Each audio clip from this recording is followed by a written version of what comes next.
Baiklah para siswa, kita lanjutkan pelajaran kita. Pada pertemuan kali ini kita akan membahas mengenai alat-alat optik. Alat optik itu diantaranya adalah ada loop, kemudian mata kita itu termasuk alat optik, kemudian mikroskop, teropong, dan lain-lain ya, dan lain-lain. Mengenai mata, nah mata kita ini termasuk golongan optik. Pelajari gambar kamera dan mata pada berikut ini. Ya, ini perhatikan.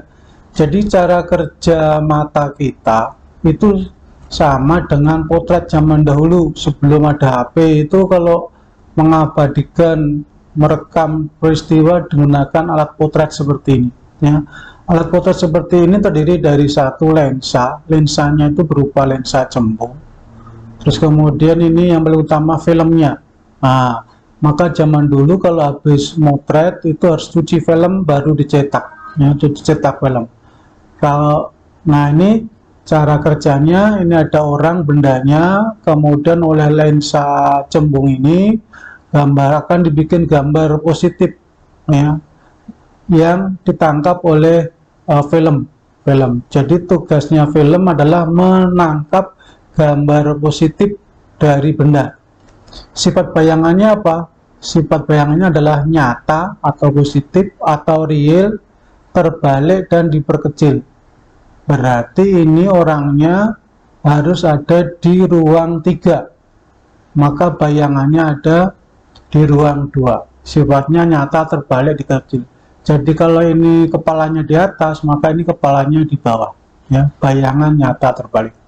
Nah, kemudian direkam oleh si film, kemudian film dibawa ke studio untuk dicetak. Itu alat potret zaman dahulu.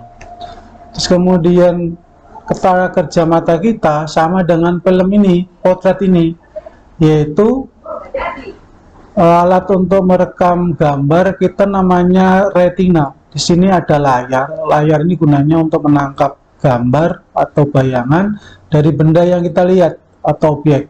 Nah, siapa yang bertugas untuk membuat gambar pada retina, Yang bertugas adalah lensa. Jadi mata kita ini punya lensa, lensanya adalah lensa cembung. Ya, lensa cembung. Apa fungsi lensa cembung? Membuat bayangan nyata terbalik diperkecil pada layar retina. Ya. Jadi kalau kamu melihat saya, maka di matamu ada gambar saya terbalik. Ya. Semua orang-orang yang terlihat, nah ini baru kemudian ini oleh retina dirubah menjadi getaran listrik atau sinyal impuls dibawa ke otak. Nah di otak sebagai komputer diolah, dibalik lagi menjadi tegak. Nah baru diberitahu kepada mempunyai mata, yaitu kamu, ya, sehingga yang tadinya terbalik menjadi tegak. Ya, itu prosesnya ada di otak, memproses itu. Tapi di retina ini sifatnya nyata, terbalik, dikecil, ya. Lensanya berupa lensa cembung. Nah ini lensa cembung yang berfungsi untuk membuat bayangan yang sifatnya nyata atau real terbalik diperkecil pada film. Kalau itu potret, ini filmnya, ya. Dan pada retina jika itu mata. Jadi mata ini fungsinya untuk menangkap gambar dan mengubah menjadi sinyal atau impuls elektrik. Itu ya, itu cara kerja mata sama dengan alat potret kita. Kita lanjutkan. Untuk orang normal, semua bayangan dari benda yang dilihat difokuskan atau dibuat, maksudnya difokuskan itu dibuat pada retina oleh lensa cembung mata kita. Tadi sudah jelaskan bahwa, ya, kita lanjutkan. Untuk mata orang normal memiliki 2 titik, yaitu untuk orang normal, ya, semua orang normal punya 2 titik, namanya satu punctum proximum, yang kedua adalah punctum remotum. Apa itu punctum proximum? Punctum proximum itu adalah jarak titik dekat sejauh 25 cm. Ya. Punctum remotum adalah jarak titik jauh. Jauhnya ini simbol tak terhingga. Seperti yang ke-8 ini simbol tak terhingga. Jadi kalau seperti ini artinya jauh tak terhingga, kita masih bisa melihat bintang-bintang di langit yang jauhnya tak terhingga. Ya. Jadi orang yang normal itu titik terdekat yang bisa terlihat dengan jelas pada 25 cm. Yang jauh tak terhingga bintang di langit itu jauh sekali. Ya, apa artinya punktum proksimum? Punktum proksimum adalah jarak terdekat benda yang bisa terlihat dengan jelas. Kalau orang dewasa normal jaraknya 25 cm. Jadi kalau kita ukur dari mata kita 25 cm itu jelas berarti matanya normal. Tapi kalau nggak jelas, nah itu artinya tidak normal. Yang namanya punktum proksimum. Kemudian apa itu punktum remotum? Punktum remotum adalah jarak terjauh benda yang masih bisa terlihat dengan jelas. Ya, seperti bintang-bintang di langit. Tadi orang normal bisa melihat jarak dekat pada jarak 25 dan jarak yang terjauh sampai jauh tak terhingga. Itu orang yang normal. Lensa mata kita berupa lensa cembung, tadi sudah dijelaskan, yang bisa berubah. Nah, meskipun cembung, ini bisa cembung gendut, bisa cembung pipih, ya. Mengapa dia bisa berubah-ubah? Karena lensa mata kita berupa cairan atau gel gitu dan dikendalikan oleh otot. Jadi lensanya berubah menjadi gendut, kemudian berubah menjadi cembung yang pipih, cembung yang gendut dan cembung yang pipih, sesuai dengan jarak benda. Jika kita melihat benda-benda yang dekat, maka matanya mencembung gendut dan menjadi pipih kerempeng bila kita melihat benda-benda yang jauh. Nah, kemampuan lensa mata untuk menyembung dan memipih sesuai dengan jarak benda disebut daya akomodasi. Apa daya akomodasi? Yaitu kemampuan lensa mata untuk mencembung dan memipih sesuai dengan jarak benda. Nah, mengapa itu lensa mata kita harus mencembung dan memipih? Supaya bayangan terkunci pada retina, tidak pindah dari retina. Sebab kalau pindah dari retina menjadi kabur, tidak jelas, ya. Melihat benda-benda yang jauh dan dekat tetap terkunci di retina. Maka supaya terkunci, yang bisa menyesuaikan adalah lensa matanya berubah dari gendut menjadi pipih, ya. Misalnya kita melihat benda yang dekat, matanya nyembung, kemudian benda itu bergerak semakin jauh, maka lensa mata kita berubah dari gendut kemudian menjadi pipih. Kalau mendekat berarti dari pipih menjadi gendut, ya, dan seterusnya. Gendut itu mencembung, maksudnya mencembung maksimal, ya. Kita lanjutkan. Karena pengaruh usia atau kebiasaan, maka lensa mata tidak bisa mencembung dan memipih secara normal, ya. Karena udah tua, otot-ototnya sudah dol, maka akibatnya tidak bisa melendung dan memipih ngempes secara normal. Akibatnya bayangan dari benda tidak terlihat jelas. Mengapa nggak jelas? Karena bayangan tidak tepat pada retina. Ya, bayangan yang tidak jelas itu disebut rabun. Ya, kalau tidak jelas melihat benda-benda yang jelas disebut hipermetrop. Ya, tidak bisa melihat dengan jelas benda-benda yang dekat yang jaraknya 25 cm, maka disebut rabun dekat, ya. Supaya rabun dekat, ya, orang yang nggak pakai kacamata karena tidak bisa melihat pada 25, maka jaraknya harus dijauhkan menjadi 40 cm misalnya. Jadi rabun dekatnya bergeser dari 25 menjadi 40. Jadi cirinya, kalau kalian pada jarak 25 cm itu nggak jelas, kemudian kalau melihat tulisan itu harus dijauhkan, tandanya kamu adalah rabun dekat, ya. Karena kalau orang normal pada jarak 25 cm terlihat jelas, bisa membaca buku. Tapi orang yang rabun dekat pada 25 cm itu nggak jelas. Maka supaya jelas dijauhkan, ada yang sampai 40 cm dan seterusnya, ada yang 50 cm, 30 cm, tergantung keparahan dari kelainan tersebut. Ya, supaya benda misalkan ini pada dia bisa melihat jelas pada 40 cm, ya. Supaya benda yang jaraknya 40 cm itu bisa ditarik ke 25 cm, kalau pakai 40 cm kan tangannya harus merentang ke depan sana. Ya kan nggak lucu baca, masa tangannya harus ke depan. baca ya pada jarak yang kena 20 cm. Supaya 40 cm itu kebaca pada 20 cm, maka minta bantuan. Siapa yang bisa membantu? Yang membantu adalah lensa cembung atau kacamata berlensa cembung atau kacamata plus.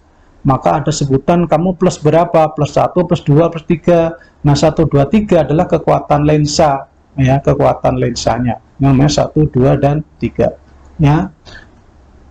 Yang bisa merubah dari 40 menjadi 25 adalah kacamata. Maka kita, nah untuk pas tepatnya berapa ukurannya, maka dibawa ke tukang optik, nanti dites, oh ini tepatnya, dan seterusnya, nanti baru dibikinin kacamata. Ya, pada penderita rabun dekat, benda yang jaraknya dekat, bayangan difokuskan di belakang retina. Nah, lihat gambar bawah.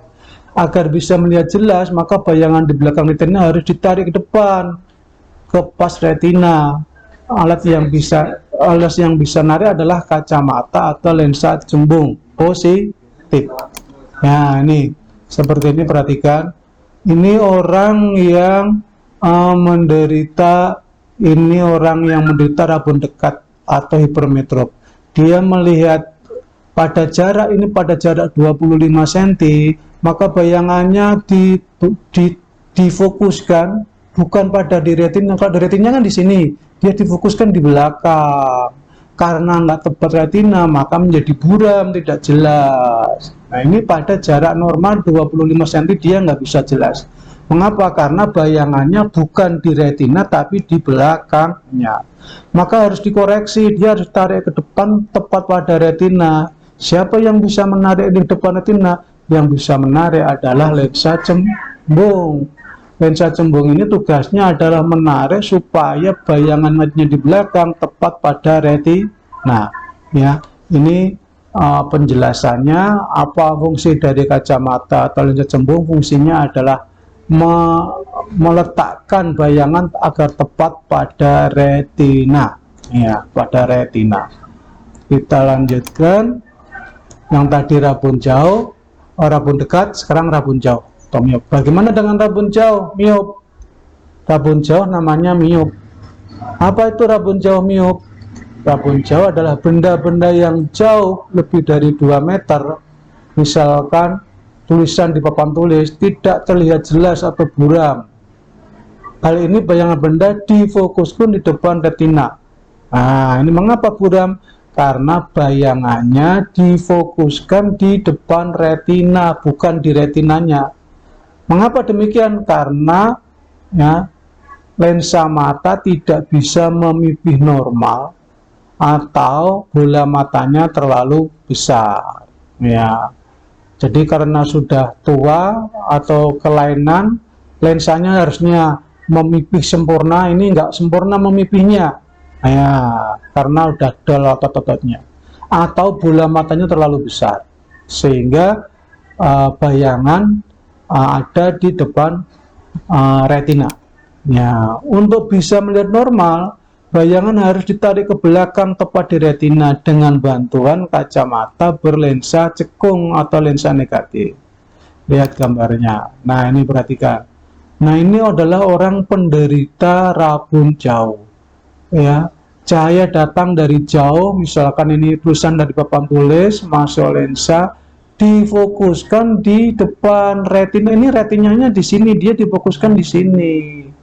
Ya, mengapa? Karena ini harusnya memipih sempurna. Karena ini masih gendut sehingga ini ketarik ke depan. Nah, ini harusnya memipih sini, pipih setipis mungkin sehingga dia jatuh di sini, seharusnya orang normal. Ya, tapi karena udah ada ini ototnya sudah dol, sehingga udah kendar, nggak bisa memipihkan lagi, maka akibatnya seperti ini. Atau bola matanya terlalu. Nah, kita lanjutkan. Jadi, mengapa ini nggak bisa jelas? Karena bayangan jatuh di depan retina. Harusnya pas di sini harusnya. Ya. Mengapa? Karena lensanya masih terlalu cembung. Ya, tidak bisa memipih sempurna. Nah, supaya orang yang penderita rabun jauh ini bisa melihat normal, maka ini bayangan yang ini ditarik ke belakang pas di retina. Siapa yang bisa mendorong ke belakang? Yang mendorong adalah lensa cekung atau lensa cekung 2, ya. Lensa cekung 2. Ya. Ini dikoreksi dengan kaca mata lensa cekung 2 seperti ini. Ya, kita lanjutkan lagi. Jadi rabun dekat tadi jelaskan rabun dekat dan rabun jauh. Ini simulasi rabun dekat. Kita lihat simulasi rabun dekat seperti apa. Nah, ini rabun dekat atau hipermetrop. Ini adalah orang disimulasikan. Misalkan ini bola matanya, ini lensanya, ya, lensa. Terus kemudian ini kacamatanya. Kita lihat bola mata. Kalau yang normal dia difokuskan tepat pada retina. Bayangan orang yang normal. Nah, sekarang ini lensa mata kita terdiri dari lensa cembung. Nah, ini akan dikasih lensa cembung yang ada pada mata kita. Ditaruh lensa cembung, terus kemudian orang yang penderita hipermetrop, bayangan difokuskan di mana? Nah, ini dikasih sinar datang sejajar, ternyata bayangannya difokuskan di belakang retina. Nah, ini retinanya, dia difokuskan di belakangnya. Ya, inilah orang yang penderita rabun jauh, kasusnya seperti ini. Jadi sinar yang datang oleh lensa cembung kita ini difokuskan di belakang retina. Harusnya tepat pada retina. Karena difokuskan di belakang maka kabur. Ini belum ditolong, belum dikoreksi dengan kacamata. Ya. Sebelum dikoreksi kacamata ini tidak jelas penglihatan pada jarak 25 cm nggak jelas. Mengapa? Karena difokuskan di belakang retina. Maka perlu itu diambil. Kalau diambil lensanya, ya, kalau ini pura-pura lensa mata kita, ini lensa cembung kita, ya. Terus, nah, supaya ini tan maju ke depan di sini, maka akan dipasangkan nanti kacamata. Ya, nah ini kacamatanya dibantu dengan lensa atau kacamata. Akhirnya supaya dia normal, bacanya pada jarak 25 cm, maka pakailah kacamata. Nah, setelah dikoreksi dengan kacamata yang tadinya di belakang, maka dia difokuskan tepat pada retina. Itu ya kasusnya. Jadi fungsi kacamata adalah mengoreksi letak pemfokusan. Kalau sebelum pakai kacamata dia di belakang, setelah pakai kacamata maka dia ada di depan retina, ya, di depan retina. Ya, itu penjelasannya. Kita lanjutkan. Kalau yang tadi rabun dekat atau hipermetrop kasusnya seperti itu. Sekarang yang rabun jauh atau miopia. Ya, rabun jauh atau miopia. Kita sama. Apa artinya rabun jauh atau miopia? Artinya tidak melihat benda-benda yang jauh. Misalkan kamu duduk di belakang, tidak melihat tulisan di papan tulis. Nah, mengapa? Nah, ini kalau yang normal, maka itu bayangan difokuskan pada retina. Nah, misalkan ini mata kita, ini lensanya terlalu cembung. Ya, lensanya terlalu cembung, tidak bisa memipih normal. Maka kalau dikasih cahaya yang datang dari depan maka cahaya orang tersebut akan difokuskan di depan retina. Di belakang retina nggak jelas, di depan retina juga nggak jelas. Ya, yang jelas harus tepat pada retina. Nah, inilah kasus penderita rabun jauh. Cahaya yang datang sejajar difokuskan di depan retina. Nah, supaya ini bisa didorong ke belakang tepat di sini, maka perlu bantuan kacamata. Ya, supaya ini kacamata. Mana menggunakan kacamata model apa? Ya, kita lihat kacamata yang akan dipakaikan seperti apa. Nah, ini kacamata. Ini adalah cembung 2 atau bikonkap menggunakan kacamata cekung, ya, kacamata cekung 2 atau bikonkap atau lensa negatif. Ini lensa mata kita lensa positif.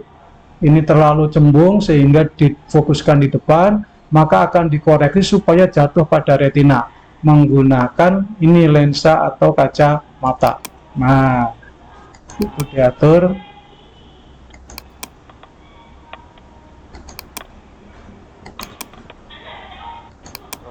Nah, ini dipasangkanlah kacamata. sehingga bayangan jatuh tepat pada retina. Ya, sehingga jatuh pada tepat retina. Coba diulang lagi. Nah, tar dulu. Nah, ini yang tadinya di depan, setelah dipakai kacamata, maka bayangan tepat pada retina, sehingga kamu menjadi normal, bisa melihat papan tulisan dengan jelas. Harus pakai kacamata negatif. Min berapa? Oh, min 1, min 2, min 3, 1, 2, 3 adalah kekuatan lensa yang satuannya kemarin adalah dioptri. Nah, ini dikoreksi pakai lensa atau kacamata negatif seperti ini. Ya, rabun jauh ditolong oleh kacamata negatif. Mengapa? Karena rabun jauh bayangan difokuskan di depan retina. Nah, supaya jelas maka harus didorong ke belakang. Ya, itu ceritanya.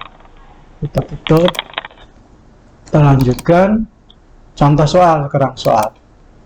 Jarak yang paling jauh ini soal untuk rabun jauh.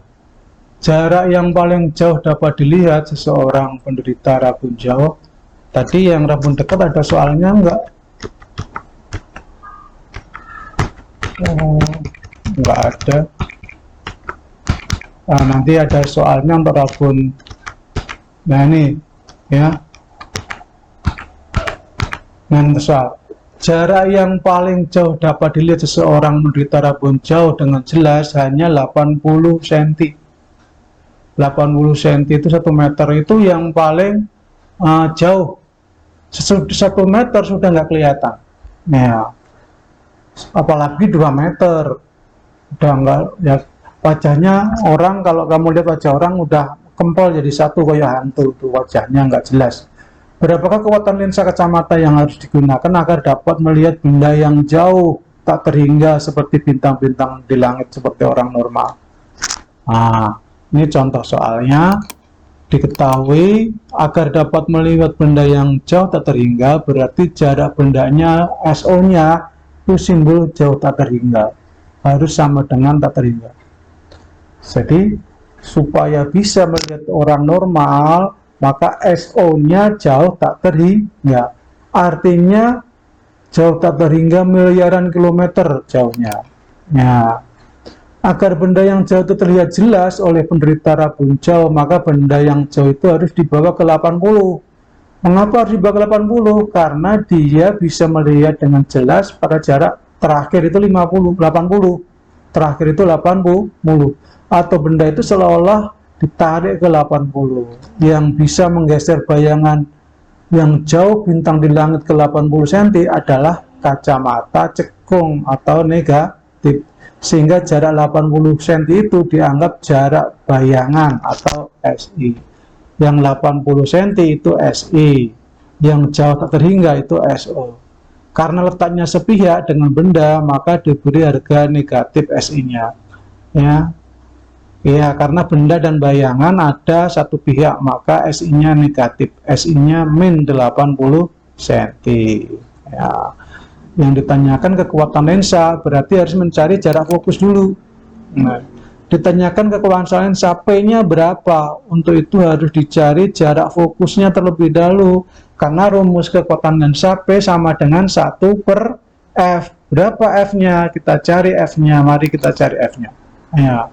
Diketahui SO-nya jauh tak terhingga, SI-nya minus 80 cm. Jawabnya adalah rumusnya 1/F sama dengan 1/SO ditambah 1/SI. Tapi SI-nya ingat masukkan min negatif, ya, sehingga 1/F sama dengan 1/SO.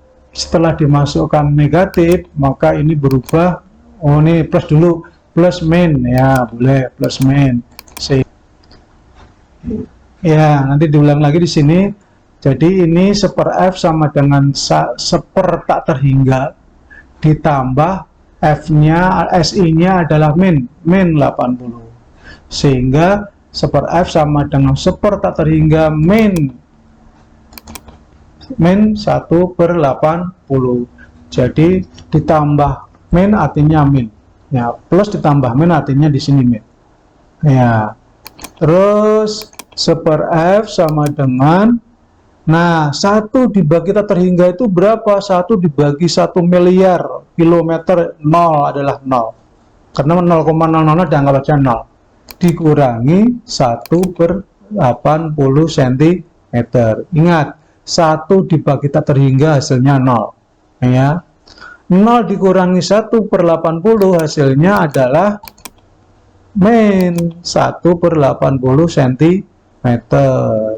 Baru kemudian nanti dibalik, F di atas, satunya di bawah. Nah, jika dibalik maka F-nya sebagai berikut. F-nya berarti 80/1. 80/1 sama dengan 80, tapi harganya negatif min. Jadi jarak fokusnya berapa? Jarak fokusnya min 80 cm. Ya. Min 80 cm itu jarak fokusnya. Ya. Kalau bendanya tadi 80 SI, bayangannya 80 cm, otomatis benda-benda yang jauh itu ada di jarak fokus min 80 cm. Ya. Jadi nanti kalau menjawab soal nggak perlu pakai ribet-ribet ini. Berapa SI-nya min 80? Otomatis ini adalah F-nya. F-nya min 80 cm. Nah, min 80 itu dari mana ceritanya? Ceritanya dari sini panjang lebarnya. Jadi nanti kalau ngerjakan soal langsung aja ini SO-nya terhingga, SI-nya min 80, ini adalah sekalian adalah F-nya. Ya, langsung F-nya ketemu min 80. Langsung masukkan P. P sama dengan ya 100 dibagi F dalam cm. Ya, 100 dibagi 80 cm. Ya. Ini rumusnya ya, P tadinya kan min nih, berarti min 100 dibagi 80. Jadi untuk mencari P secara cepat, 100 dibagi fokusnya aja. Fokusnya berapa? Minus 80, berarti 100 min 80. Nah, P sama dengan ini sama-sama dibagi 20, yang atas ketemu 5, yang bawah ketemu 4. Jadi P-nya adalah min 5/4 atau 1 koma pasti. Berapa? 125D. Jadi minusnya berarti supaya kamu bisa membaca normal, kamu harus menggunakan kacamata dengan min 1,25 dioptri. Jadi kalau ditanya apa artinya min 1,25 dioptri, artinya kalau nggak pakai kacamata paling jauh kamu bisa melihat 80 cm atau fokusnya adalah, jarak fokusnya adalah 80 cm. Jarak 80 cm itu adalah jarak yang bisa dilihat dengan jelas pada benda-benda yang jauh tak terhingga. Itu ya. Jadi ini rumus-rumus yang berhubungan dengan kemarin. Ini untuk yang rabun jauh. Nah, sekarang bagaimana untuk yang rabun dekat? Nah, ini rabun dekat.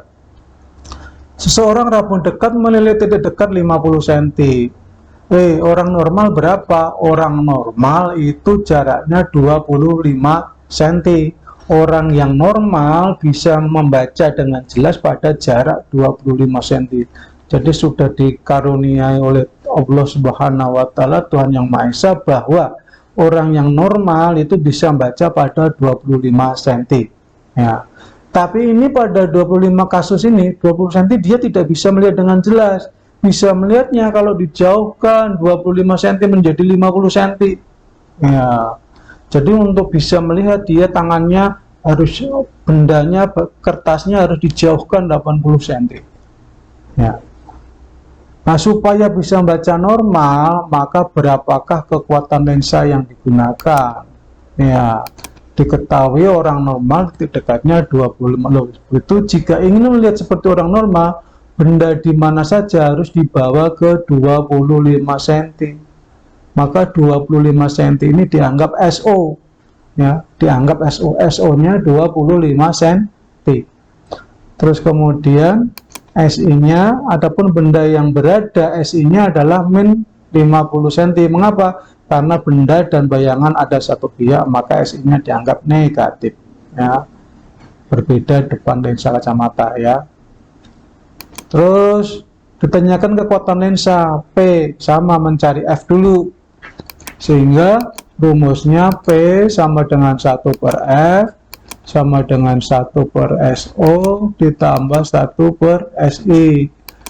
Ya, jadi 1 per F sama dengan SO-nya itu 25, jarak baca normal, ditambah 1 per SI, tapi SI-nya ini min, sehingga 1 per F sama dengan 1 per 25 ditambah min, plus ditambah min, akhirnya jadi min 1 per 50. Kemudian dicari KPK 25 dengan 50. Berapa KPK-nya? KPK-nya adalah 50. 50 dibagi 25 ketemunya 2 dikurangi 50 dibagi 50 adalah 1, jadi 2 min 1. 2 min 1 berapa? 2 min 1 adalah 2 min 1 ya 1 per 50 cm. Tapi untuk apa itu kekuatan lensa ini harus dalam meter bukan senti, maka harus dijadikan meter. 50 ke meter dibagi 100, jadi 1 dibagi 50 per 100. Ya, 1 dibagi 50 dibagi 100. Ya, 100 itu 100 per 1, ini harus meter, sehingga hasilnya 1 bagi ini berubah jadi kali, tapi ini harus dibalik 1 per 100. Jadi hasilnya 1 ini yang di atas dibagi 50 per 100, ya 50 per 100 ya sama dengan 1. Nah ini dibalik, ini ya dibalik, hasilnya 100 per 50 akhirnya 2 ya. P nya adalah 1 per F, 100 per 50, kekuatan lensanya 2 dioptri. Kemarin ada shortcut cara singkat, kalau sudah ketemu F-nya berapa, F-nya itu tadi ketemunya adalah 50 cm, jadi kekuatan lensa tinggal 100 dibagi 50 ketemunya 2, kalau ingin cari cepat seperti itu. Jadi nggak puyeng-puyeng lewat jalur ini. Cara yang paling kamu hafalkan, kalau mencari kekuatan lensa sudah diketahui fokusnya itu udah tahu berapa, fokusnya adalah sudah tahu 50 cm, jarak fokusnya 50 cm ya, maka 100 dibagi 50 ketemunya 2 dioptri, tapi harus dalam senti ya, 2 dioptri. Jadi nggak perlu pakai cara-cara seperti ini, tapi cara singkatnya bahwa mencari P dibagi jarak fokus, tapi satuannya harus dalam senti ya. Jadi ini F-nya, ini dibalik kan, dibalik, ini kan ketemunya 1 per 50, 1 atau 50, kalau dibalik berarti 50 per 1, kan, terusnya. Atau jalan singkatnya mencari P adalah, ini P, 100 dibagi F dalam sentimeter, ini rumusnya kamu hafalkan. P adalah, kekuatan lensa adalah 100 dibagi jarak fokusnya, tapi dalam senti. Ya. F-nya 50 cm, maka adalah P 100 dibagi 50 atau 2 dioptri. Ini cara singkat, tidak pakai puyeng-puyeng. Nah, begitu juga untuk mencari F-nya. Kalau mencari F-nya 100 dibagi P-nya. Nah, hasilnya ada berapa dalam senti. Ya, latihan. Jarak yang paling jauh dapat dilihat seorang penderita rabun jauh dengan jelas adalah 100 cm. Berapakah kekuatan lensa kacamata yang harus digunakan agar dapat melihat benda-benda yang jauh tak terhingga seperti mata orang normal ya. Ini kamu kerjakan ya di buku. Nanti ada latihan yang berikutnya untuk yang rabun dekat, ini untuk yang rabun jauh ya. Kemudian yang lanjutnya adalah potret, tadi sudah dijelaskan.